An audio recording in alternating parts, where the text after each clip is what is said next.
Again, we are standing by right now for that departure from the approach ellipsoid. You can keep following that, as I mentioned, in the bottom left-hand corner of your screen. That is the distance between Dragon and the International Space Station. And we think we'll hit that 1,000-meter, 1-kilometer mark here in just about another minute.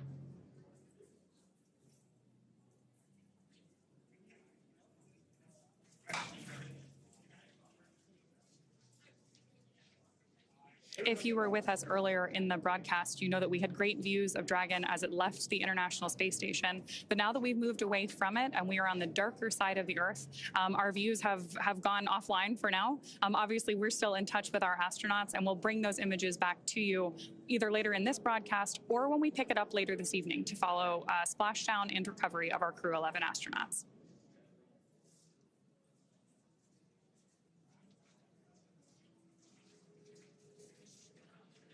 Coming up on about 970 meters away from the International Space Station. So we should hear that call out any second that we have exited the approach ellipsoid.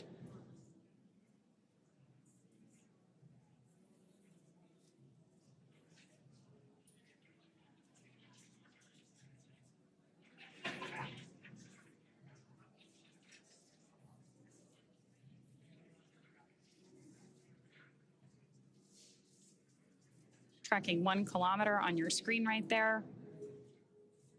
So right now we're just waiting for that call out over the big loop between Mission Control Houston on the left and Mission Control Hawthorne on the right.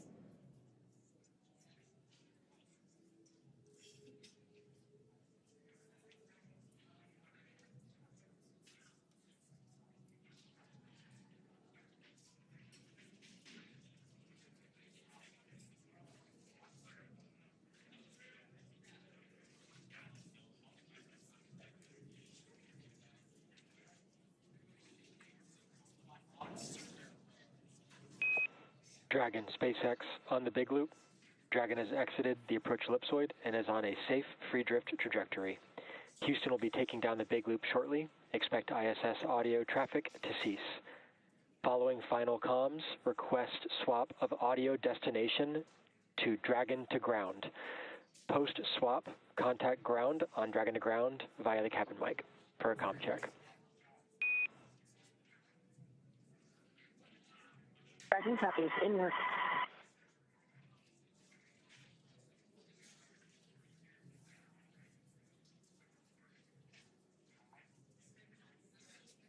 So that announcement we just heard from Mission Control Hawthorne officially marks departure from the approach ellipsoid and the end of joint operations. That's why you heard our team explaining how communications protocols would change from here through the end of the mission. Crew-11 has officially departed the International Space Station, and now we'll expect them back here on Earth about 10.5 hours from now, again splashing down off the coast of San Diego. The crew is currently doffing or removing their spacesuits to settle in for that ride home. Splashdown should be early tomorrow morning at 12:41 a.m. Pacific Time, 2:41 a.m. Central, followed by the crew getting picked up at sea by a SpaceX recovery vessel. As they rest up, our teams here will continue to keep an eye on the weather to ensure safe return for Dragon and our Crew-11 astronauts. Meanwhile, we'll rejoin you for live visual coverage starting roughly 1 hour prior to splashdown, so we'll be back at about 11:40 p.m. Pacific. As always, you can find mission updates on X at NASA, at SpaceX, and on the web at nasa.gov. Thanks very much for watching. We'll see you on our Crew-11 astronauts again soon.